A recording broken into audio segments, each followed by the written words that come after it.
Okay.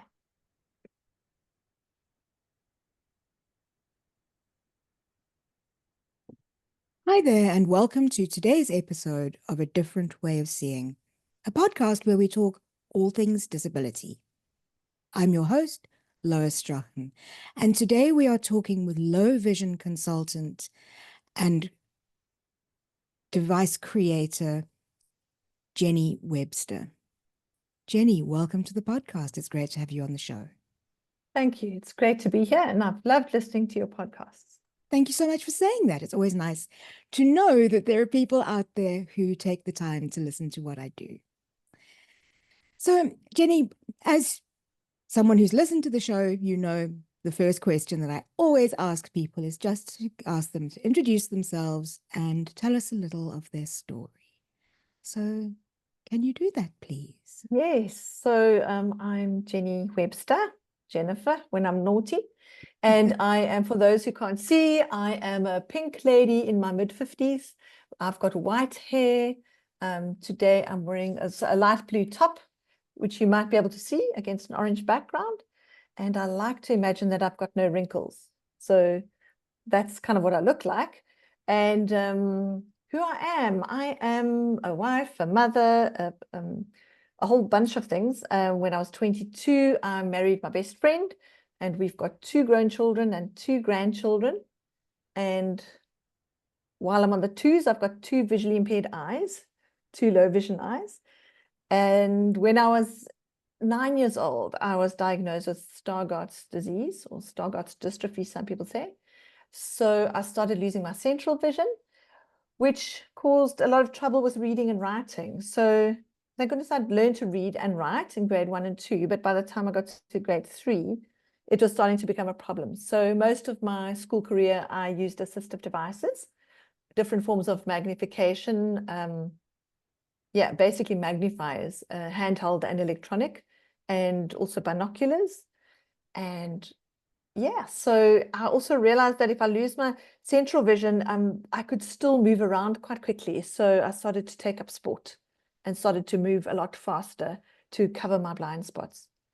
Anyway, so the sport sort of helped my confidence through school.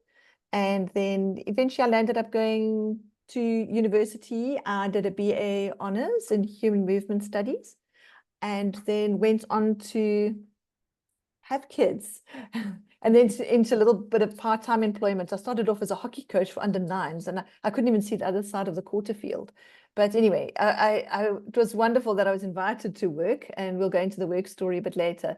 But just understanding that people were more interested in who I was than whether, in my eyesight ability to do the job or not. During apartheid, I did apply for an education bursary, and they said you can't teach because you're disabled. So I thought, well, okay, let's see about that. And so I took it from there and landed up here a couple of years later. Life, illness, health, journeys, as everybody has a life journey. Yeah, landed up here a couple of years later. That is so true. It's a life journey that we all take. So can I just dig a little bit deeper into some of those points? So first of all, your education, you say that you mostly were using magnification and to assist you with reading and writing. Were you mainstream schooled, or were you at a special needs school? No, I was at mainstream school from about, or just standard 2 nowadays, so grade 4. I used to sit closer and closer to the front of the classroom, and then by the time I was in standard 5, I was at the back of the classroom because I couldn't see from the front. So I sat next to a friend who dictated to me. So I sort of gave up on magnification because it's very difficult in a classroom. You've got this desk full of books, and now you add a magnifier, and everything takes a bit longer. When I went into high school, I was meant to go to a specific school in for the blind in high school, but I wasn't ready to leave home emotionally. So I think I buried myself in my sport. I just ran and ran and ran for many years. I just ran to deal with that. And I was good at it as well, and participated in some other sports. So that gave me the confidence for the learning. But I didn't do badly at school because I had a good memory. I had a lot of time to come to terms with this vision loss. And I also learned a little bit about coping mechanisms and little tricks that you can play in memory games to help you look what we would say normal. And I think we're going to talk about that soon. But yeah, I eventually had binoculars to see the board, and then it was just hilarious. What kind of girl to swallow her pride when you want to fit in with everybody else, and now you're walking around with binoculars. So eventually, I sort of ditched that, and I landed up using my screen magnifier at home. So at school, I would write on the book, even though I couldn't see what I was writing, and at home, then I'd read my writing. Yeah. And So the school were comfortable with the accommodations? They they weren't were. stressed about it? We had a secretary who, my parents were very very accommodating and very understanding. And we were 3 out of the 4 kids got it, because it's carried on a recessive gene. So 3 out of the 4 of us had a visual impairment. So we're also learning from each other as we were going along. And there was a secretary at school who was my friend's mother.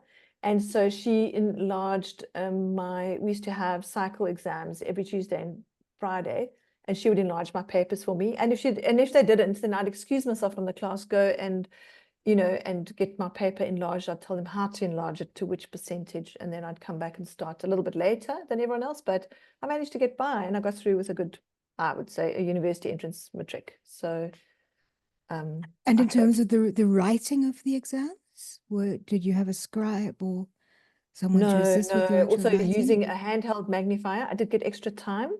And I think that's so even in matric, I'll tell you a quick fun story. In matric, I was writing accounting. Now, accounting, the textbook was absolutely minute. I couldn't even see that, and I hated going around the class and everyone had to read a transaction and then say what to do in it. And it really, my heart would start beating, 3 people before it came to me, because I couldn't read the numbers correctly. So of course, nothing ever balanced. But I didn't say I can't see. I was too busy pretending. And in some ways I was also head girl of the school. So I was in a place where I was kind of looked up to. I was in leadership and things. I didn't want to show this weakness. So in hindsight, it was very cruel to my teenage self. But when I was writing my final exams, they said, would you like to bring your desktop magnifier into the hall? But I was like, there's no ways I'm going to look so different to everyone else. And I refused, which I should not have done. So when I wrote that exam, I got extra time. And when I figured that I'd had at least 60%, I walked out of the exam. It wasn't finished. I just had enough. I thought, I've done enough to pass. So, in hindsight, that wasn't kind. And I think that's part of the stories that I tell of school actually led me into the workspace, is that pretending that goes with having low vision, particularly macular degeneration. And I think particularly for teenagers, because as you say, you want to fit in. Exactly. So I think if you've got a mobility, if you've got, say, a retinitis pigmentosa, you've got some kind of, tunnel vision, or a optic atrophy, or, there's over 200 eye diseases. So it's just so confusing. Many of these eye diseases really are on the spectrum of blindness. And so, I was able to get around and look kind of normal. And I think that's one of the difficult things about low vision, is that it's debilitating, but if it's not that severe, is it a disability? And then my own identity around that. When do I disclose it? And how do I explain it? Even now, I walk around, I catch the Ubers, I go to the gym, and then and I go to the classes, and then I stand next to someone who's in the contrast colors to the mat. So I find people to stand nearby. Anyway, I make a lot of friends because I just have to. And then, so I can hardly ever see the instructor. But then people say, well, what can you see? And it's very difficult to answer. It's like saying, it's like wearing spectacles that the lenses are made of bathroom glass, that bubbled glass that's frosted, that you can't really see through. And yet that doesn't describe it, because then people cheat and look out the side of the glasses and think, oh, but that's not so bad. But when you're relying on your peripheral vision, you need to have color and movement and a lot of color to be able to navigate where you are in space. Yeah. So I mean, I can vaguely resonate with that. When I was experiencing the before I became blind, when I was in that particular transition period, I went through a stage where my eyesight also was as if I was looking through a frosted shower glass. So Mm, mm, that's a mental image and a mm, memory that is very visual for me. It's a very strong mm. image. And we're not talking the modern frosted glass, where it's very a light textured kind of frosting. It's like that old-fashioned bubbled glass that Yeah. used to be in the bathroom windows.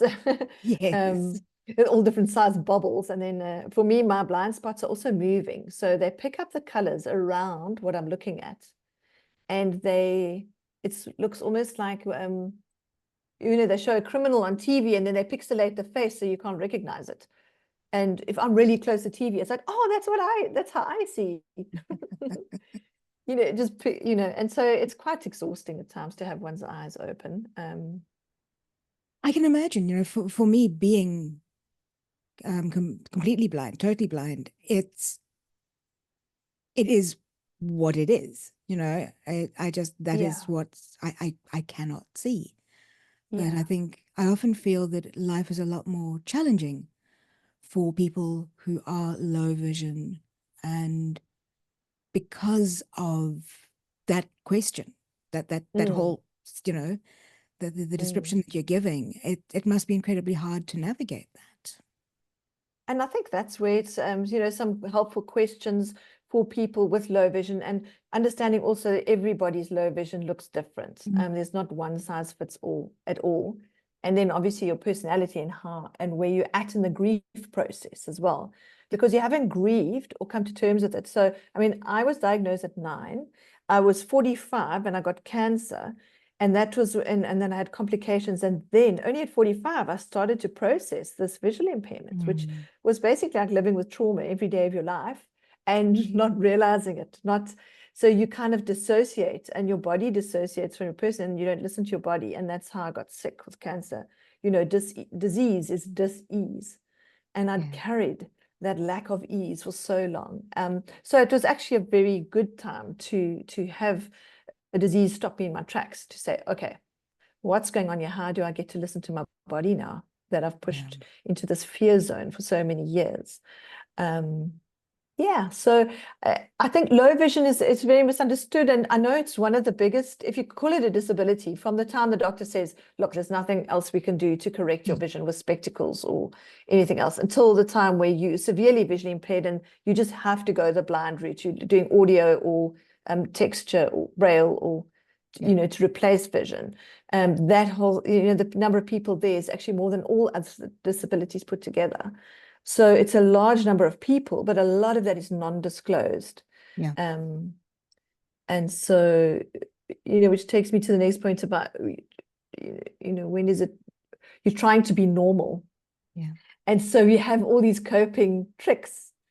So, for instance, I go for a walk in the mornings and I'm walking on a grey pavement, and there are grey poles with the traffic signs on them that are in the middle of the grey pavement. Now, I think you might navigate the same thing with a guide dog. Yes.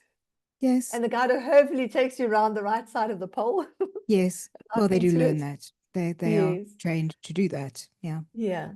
So for me, I'm trained to know I can't see the grey pole in there and I can't see the sign, but I know that there's a pine tree on the opposite side of the road, and I can Mm. see, depending on the weather, I can see the pinnacle of the pine tree. Okay, so opposite the pine tree is the grey pole. So you start to make these memory maps Yes. by association. So when people look, oh, there's a lady walking down the road with a white cane. Oh, she looks normal. She just dodged the pole.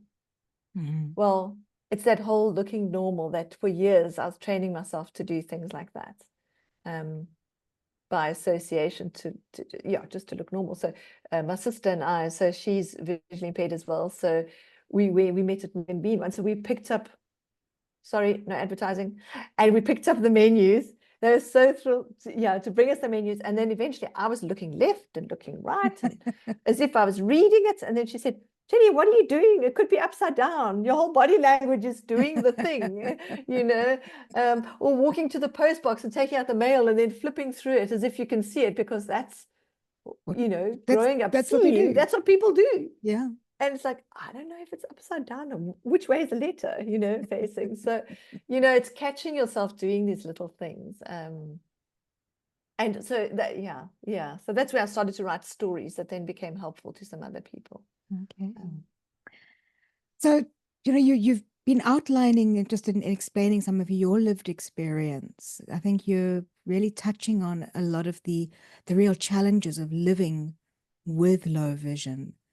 What else would you say are the hardest challenges? Because despite, trying to explain to people when you can walk normally a shop by color and you get to the till, and, you know, having to explain to someone very quickly what the problem is, to say, I can't see the till, you know, the register, how much it is, you know, there are things like that which are very difficult. And so, I've just learned sometimes I just say, excuse me, can you help me? I left my spectacles at home. You know, it just works better. Or I put my hand in front of my eyes as if my brain's not working. There's like a gesture where your hand looks like you're going to karate chop something. And if you hold your hand flat in front of your eyes, it's a sign that something's not working, you know. And then I say, I've got problems with my eyes. So they don't think I'm saying I've got problems with my brain. Yeah, and that gesture seems to help people. So I say, I've got problems with my eyes. Could you please read for me? Okay. So, but some of the other things, I think I was speaking about the grief as well.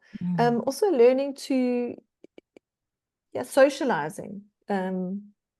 It's quite difficult when you can't see faces, or if you can't recognize emotion on people's faces. Yeah. You're not too sure who you're talking to, and you know, when people are strangers, they can think you're very aloof and rude, just walking Yes. past, and you didn't even greet them.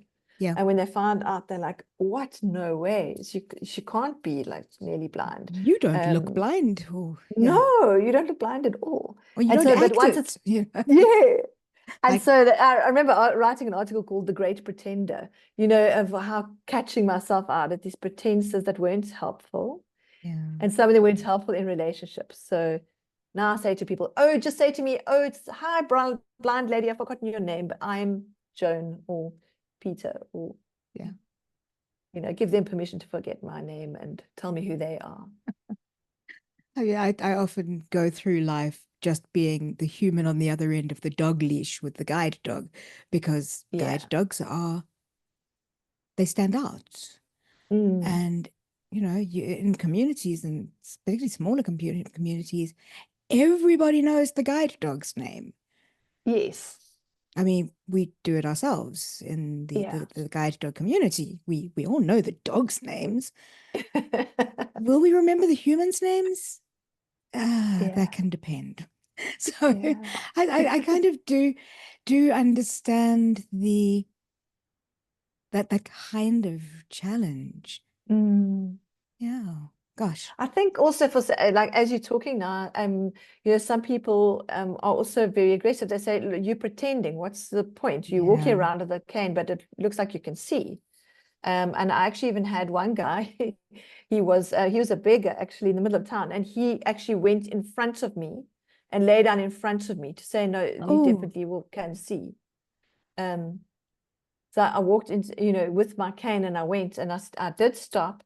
And then, so some people, so understanding, you know, also, you know, in terms of awareness, you know, helping people to understand, some people can still read and write. So you can walk with a guide dog because your peripheral vision is severely, you know, impaired, and then, but be able to open a book and still read it. You know, whereas for low vision, you move around as normal, but don't ask me to read or write or count money or, you know, see the prices on things. So, as you I say. think visual impairments, it's just, there's such a lack of awareness out there. And I think people do, they kind of automatically assume that visual impairment equals complete blindness. Yeah, if you're holding a cane, you're blind. You know, the switch You is can't off. see a thing. Yeah, it's on or it's off. So I think you probably do the same thing. You say, oh, blindness isn't an on-off switch. There's a whole lot of confusion that can go on in between that, on a dimmer switch, a dimmer confusing switch. Yes, it is an entire spectrum. Yeah. Yeah. So tell us about the work that you do, and you're a Okay. low vision consultant. I'm really Well, curious to know what you do. Well, that's what I call myself because it's been a journey. So it started off when I started writing. I started writing a blog called Going Blind with Insight. And it was really my own way to start processing my Mm. stories, particularly of my childhood, and then to tell the school stories and the pretending and some of the fun stuff as well, like trying to pick up my gym bag and it was my dog's ear. Um, you know, there's some fun things. You see a round circle on the table and you think, oh, that's the lid of the oil, which is yellow. Meanwhile, it's a blob of mayonnaise you spilt. And so you pick up the lid and, oh, I've got mayonnaise on my hands. So it started with stories. And then from there, actually along the way, the UCT Department's Disability did a project, the TEDdy project, Teacher Empowerment for Disability Inclusion, and brought me on board for using some of the stories to understand the low vision learner. And then Okay. from there, I landed up doing a bit of consulting for them because I started as a volunteer. And thanks to Dr. Brian Watermeyer and Michelle Buerta.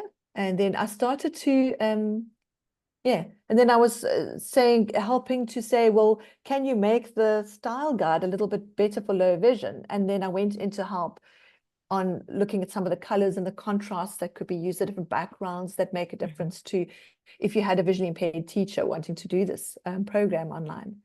I think it's on Coursera. And so that's when it really started. And from there, I needed a desktop magnifier because I wanted to participate, but wasn't able to see the presentations or read and write. So that's when I made myself my own device stand. I thought I need a way to have a desktop magnifier, but it's very expensive. The stuff, the beautiful technology actually made for visually impaired people is wonderful, but it comes at a cost. And there are also certain presumptions. They always presume you're directly in front of the board or the presentation, and sometimes you're in a horseshoe. You're sitting in a horseshoe, and now how do you get that device to work when you're sitting on the side? And that's when I developed a product, and then other people wanted it, and then I needed a name for it, so I called it Padperch, and someone registered a business for me and said, oh, don't worry, register your business, I'll take it to a manufacturer in 3 months, you'll have a product. Well, it's about 6 years later, and the manufacturer said, there's not a chance I can make this. It seems very simple, but it does require specific design. So that's how it really evolved from there. And then eventually I started to get a little bit of manufacturing, and I got some 2 or 3 batches of made out of PVC, recycled PVC, some of it. And then actually someone from Blind SA said to me, why don't you apply for a SAB Foundation award, the Disability Empowerment Award? And I was fortunate enough to receive an award. And then suddenly it's like, oh, I'm a business owner. Oh gosh, I've got to run a business. And then it was all learning, the steep learning curve, and it's been fabulous. I've learned so much in the last 2.5 years on the SAB Foundation program, and with help from Further Impact and my coach, Anton Ressel. As I'm glad his name is Wrestle, it's not spelled with a W, but I was wrestling through also the emotions of saying, I need to sell this for a profit, I need to make money, and it's made for visually impaired people. So how do we market it? Because visually impaired people don't really have money. And so how do we think of smart ways to market this? So that's still an ongoing process. But in that time of research and development, so, I take my hats off to anyone who's made a product. It's easy to take a product someone else has made and copy it. But to make a product that no one else has is a long time consuming and very expensive process.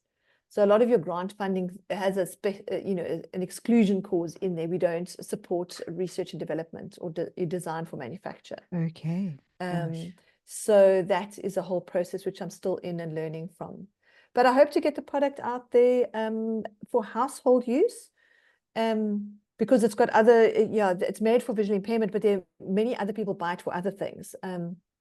It's helpful for other people with posture problems, with neck problems, tics neck from using devices, stroke patients. There's a lot of other things that I've kept the design as inclusive as possible, and also for artists who can then use it for drawings, very small things, embroideries, who can use their phones then hands-free for magnifying. So it really allows the stand allows you to use your phone hands-free to magnify anything that requires two hands, and you can look through there. You can sort of magnify in 36 times, which is really big. So it takes a little bit of learning, and that's where it reached the consultancies while the product was being developed. To say, actually, I need to be teaching people how to use the devices, because there's so many. The magnifiers, different apps require different types of learning. You need to relearn your hand-eye coordination, which is more an OT skill. But funnily enough, I did my my honors thesis actually was in kinesthetic awareness and proprioception for blind children. So I was able to bring some of that experience into helping people now to rework their hand-eye coordination when they're looking through a magnified screen. And then also teaching some of the OCR apps to people. So basically my business, look, Padperch is the name of the product, and I've got a registered business, Padperch Pty, but it doesn't say what I do. And then I started with this, my blog turned to See You Are Able, with a dash in between. So like, but it spells curable. So eventually I had it with the dashes. So the dashes went. So now it's curable. Low vision consultancy and product at this stage. As I say, it's sort of, I've evolved, and entrepreneurship is a hard road, but fun. And and then I ended up consulting, because you can teach people how to use, say, their screen readers on their phone. You can teach people how to, someone with low vision, say I'm not sure if you can imagine, Lois, from your seeing days, if you've got WhatsApp and the phone are generally green blobs, and then how do you put the blobs in different places so people can say your WhatsApp is in the bottom right corner and your phone is at the top right corner, whichever they use. So helping people to position their things almost like in the physical environment, but position their things so they can navigate without seeing it. They just have a clue. They just need a color clue or a positional clue to let them, or they can put a little texture onto the body cover of their phone to make like a little nick, or to pop a little rhinestone on there, so that maybe it's a position they can use texture to then find the app that they use most often. And so that's where I started helping people who have visual impairment. So it really started with writing, went to a product, or did a bit of consulting, into a product, into teaching. And now I'm thinking now of writing, taking all that I've written and putting it into a book at some stage. So it's been a busy evolving, and obviously a business needs to focus, and I need to fall away from some of the things that are not financially possible, hoping that the things that will bring in some income will sustain the social impact. Yes, which is, so again, that's such a hard business decision to have to make, is if you're passionate about something, to know that it might not be the one that serves your business right now. Yes. And also working with NGOs, because I'm not an NGO. And the NGOs are doing fantastic work. And so it's important that I'm not in competition, but in support. And I refer a lot of clients to NGOs. If they can get help for free for people who are more able to do what they need to be done, then, that works well. And then some of the people who can afford to pay can come to me if that's what they're wanting. So also realize, for me, to not be apologetic about the service I offer, for those who can afford it, because it is still filling a niche in the market. It's filling a need. It's you are resolving people's pain points, which is what business is done, therefore. So and it's about value, the value that you bring to them and their lives. Yes, and I think, like with you, the podcasting and awareness, and all of us, with whatever we face in life, whether it's a disability or something, we want to be giving something of value.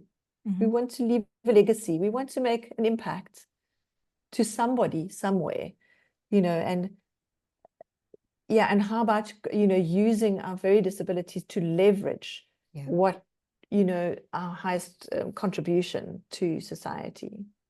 It's very true. So I think it's getting from that surviving place to thriving, to to being able to offer a service, but still acknowledging it's still a tough road, because you're, especially if your site's still deteriorating, or now add age onto it. So age is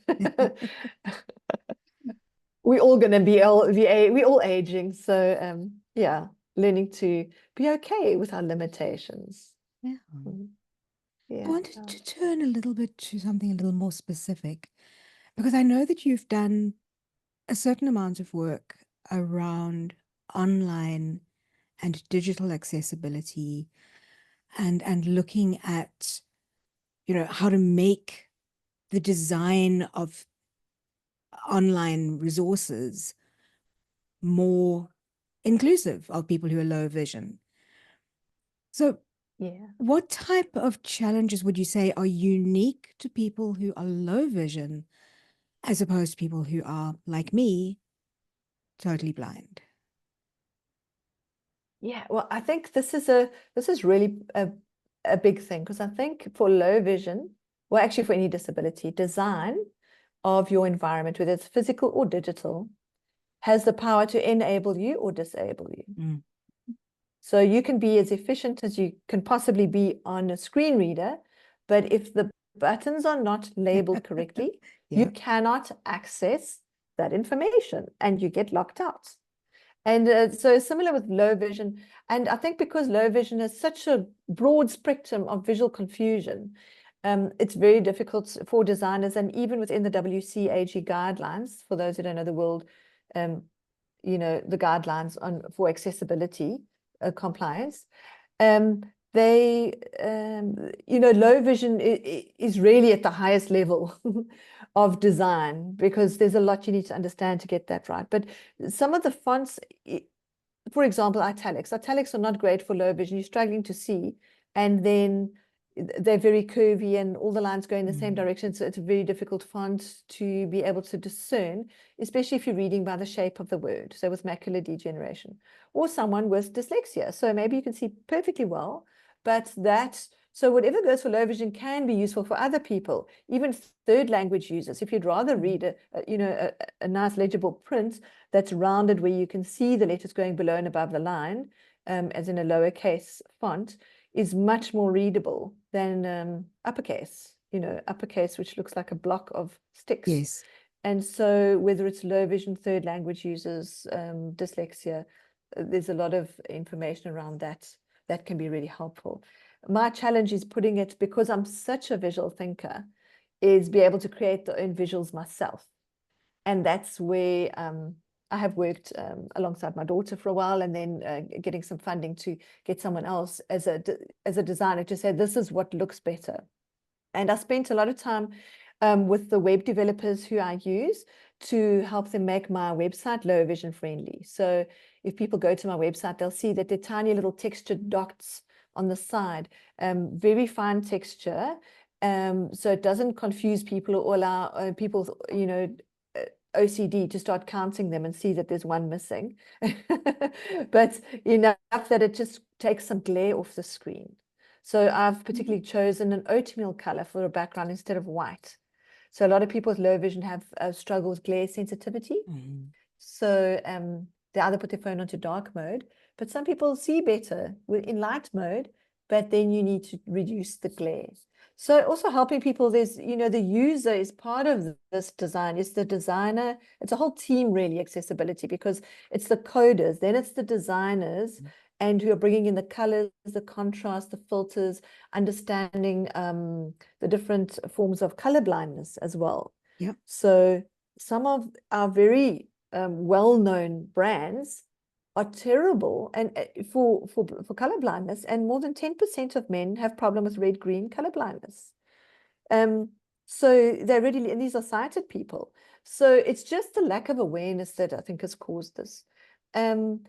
Yeah, so looking at all of those things, and then the designer and then the user of that space. So in the design schools, even graphic design, they don't really do, and interior design, they don't have accessibility guidelines for interior designs.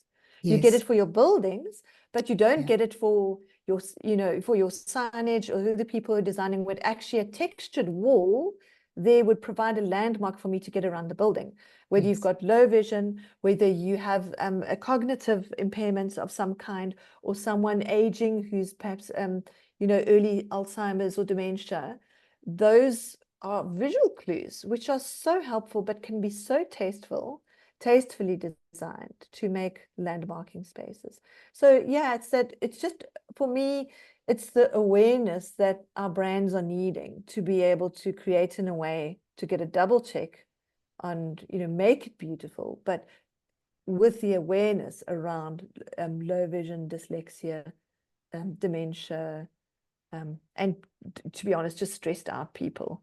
When Yep. you're stressed, your eyes, your peripheral vision closes down when you're stressed, Okay. or if you're living in a high adrenaline environment, say a dog comes up to you and starts barking, or starts attacking your guide dog. All right. So, well, if you were sighted, you wouldn't have a guide dog, but what So your happens? dog, yeah. Yeah, your dog, anybody's dog. And so what happens is your peripheral vision closes down and you get a fright and you're looking so you can focus exactly on what needs to be done. And so your body's natural response is to close down your peripheral vision. So if people are to design even the digital spaces with some of this in mind, it just makes it easier for everybody. Designing as well, so helping some of, and this is where I'd really like to get into consulting with some of our big brands, particularly the banks as well, because you can do your banking as long as everything stays the same. And if there's versatility in your app to move different things around, you can use positional navigation to know that actually I've put this as a pay beneficiary is my favorite, or savings account is my favorite, and you can put it in a particular place that where you can get it, that it will always be there. And then having some of the bold, colors or contrasts on your navigation bars, like your confirm and your pay now, or your sign out, sign in, some of those basic contrast colors that they keep uniform throughout the apps. And that makes it easier for people who can see, but are, out and about, or they're in agriculture and they're using their phones outdoors. So they're also using digital a lot in the farming and agriculture. And so making the apps better for low vision also helps, everybody in that field. Okay. So if you are consulting with a client on changes or updates to their digital footprint, their digital content and the resources, what sort of techniques would you suggest they incorporate? Well, I think every company you can upskill for free. The people who are doing the designers can go and to do some of the introduction to web accessibility courses. The IAAP have courses that people can be accredited in for designers as well. And I think it's really educating oneself. I always say a lack of awareness is a form of blindness. And we need to be kind to people who are not aware, just like we would like kindness. I know it's frustrating. We want to throw our toys out when it doesn't work, but we need to understand where people are coming from. And yeah, so that kind of tools. Then, there's a lot of online tools. I don't like the overlays that put fixes on, because overlays are sort of a lot of, you can buy these products that then go onto your website and they give the little buttons for you to increase contrast or color or size, whatever. For me, if you're going to be using that on an overlay, you would have already adapted your device for yourself to, go on the internet. So for me, and then the screen reader often hooks onto that, which is very irritating. So adding overlays is not always helpful. But I think also there's a lot of tests that are out there for free if you follow the WCAG. And you can there's a lot of links that you can get to where you can put your website through color filters to see what it's like with color blindness or various forms of achromatopia, or so just getting through all the different eye diseases. So I think it's really about awareness. So what we do is that people say to us, oh, please can you check accessibility of that? I will take it, they'll send a link, we'll go through the website, we'll put it through a couple of filters. I will look at it from a low vision point of view and some of the things I know which would help with dyslexia, or just lack of logic, and then give a feedback, an audit form, basic audits from that with marked up screenshots to show people where it's difficult and what could do with changes. Okay. So we do provide that service. Do you also assist with user testing if someone has made some changes and wants a range of people to look at it and get feedback? Do you have kind of a Yes. test group that you use? I don't at the moment, but obviously I'm well connected with people with disabilities. I think we're getting more and more connected in South Africa. And I've also, and I've been used as a user tester, as well. I've signed up, with the International Disability Alliance, have some programs out there that allow some testing as well. So it's just good to be aware that the people with various conditions who are giving feedback, as it says, nothing for us without us. Well, I prefer the more modern version of that, which is just simply, since everything should be for us as well, just nothing without us. Yes, exactly. Which I love. And that we people first. Yeah. It's people first. But I think it's the awareness of what people are needing in the design space. So I find when I'm speaking, if I'm doing sort of my work with organizations around awareness, that I seem to spend a lot of time on the message that, yes, I do things in a different way, but different only means different. It doesn't mean inferior.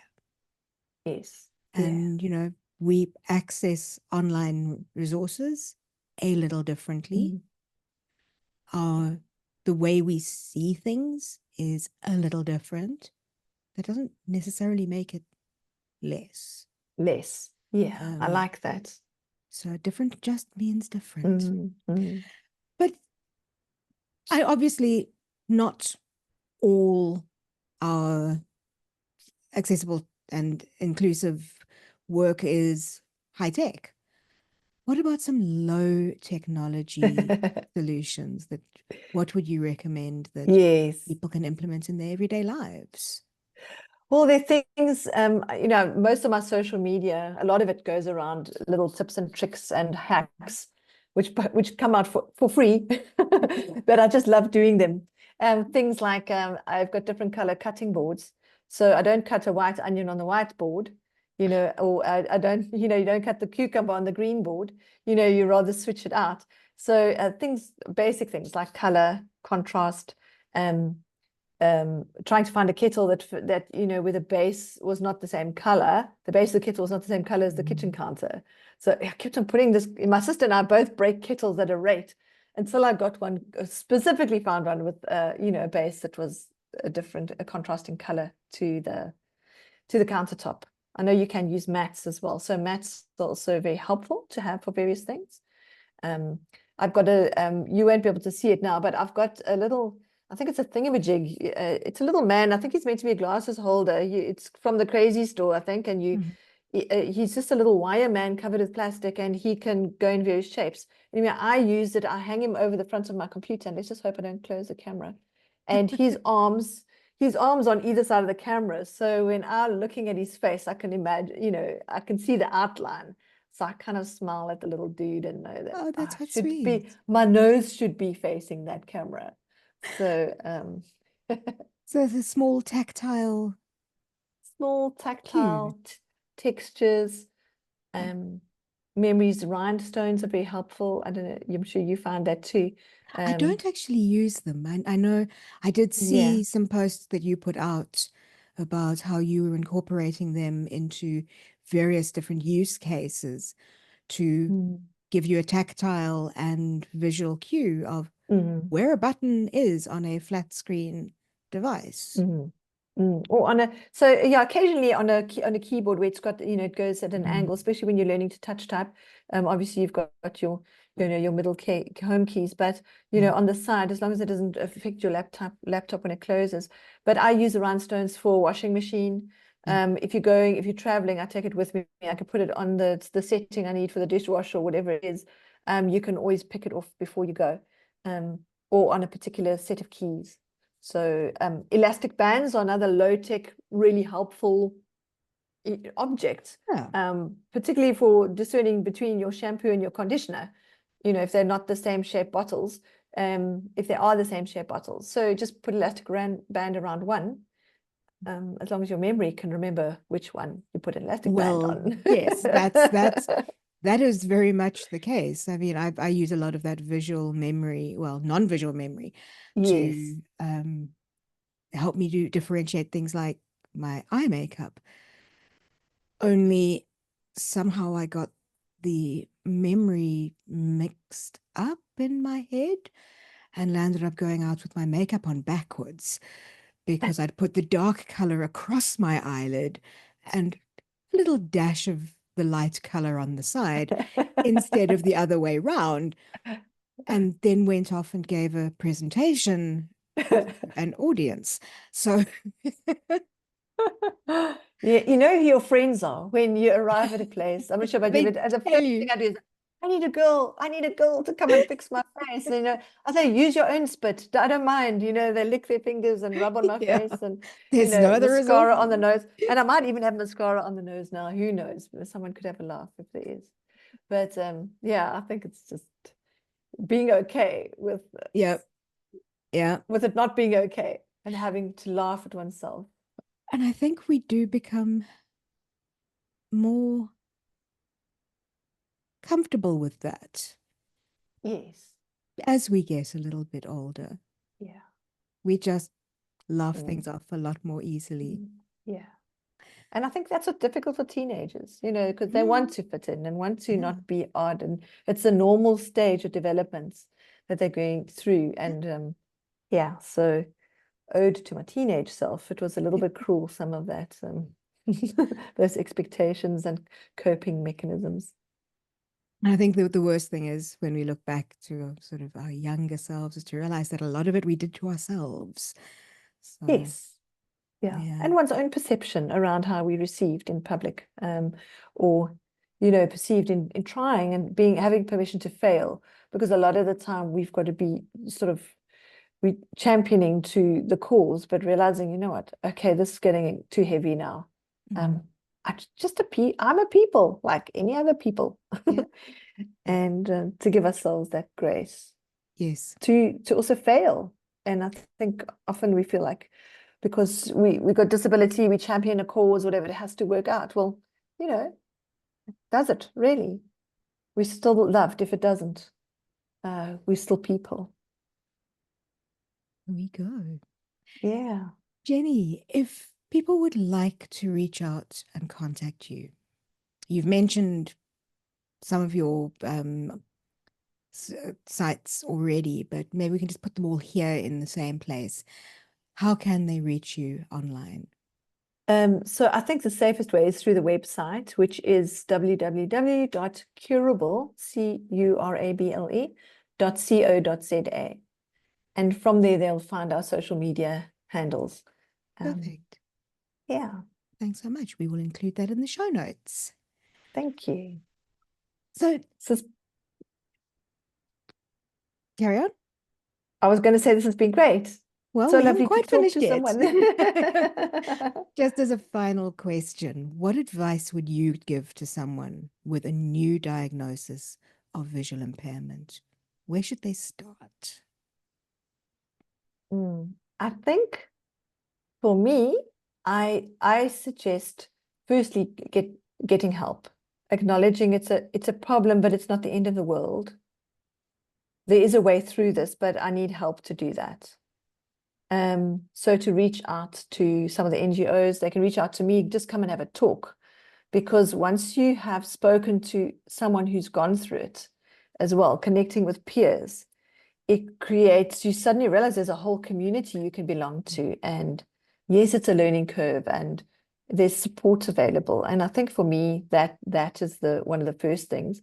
And then taking the grief seriously, because there is a loss. When there's a loss of your sight, it's a there's a loss often of your ability, but sometimes it's a loss of your work. There's aspects that affect your relationships. And so I think that grieving process is particularly important, and to allow yourself kindness and time to go through that.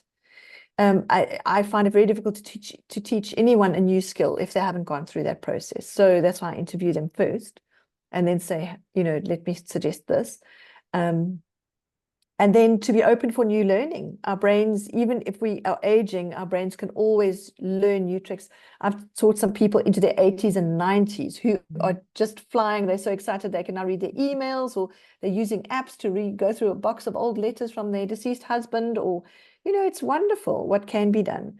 So I just think not to lose hope for the things that they do love doing, but realizing there's a different way of seeing. There we go. Talking about which, thank you, Jenny Webster, low vision consultant and creator of the Padperch. Thank you so much for coming and sharing your thoughts and your insights with us on a different way of seeing. It's been really wonderful to have the chance to chat to you. Lovely. Thanks, Lois. Take care.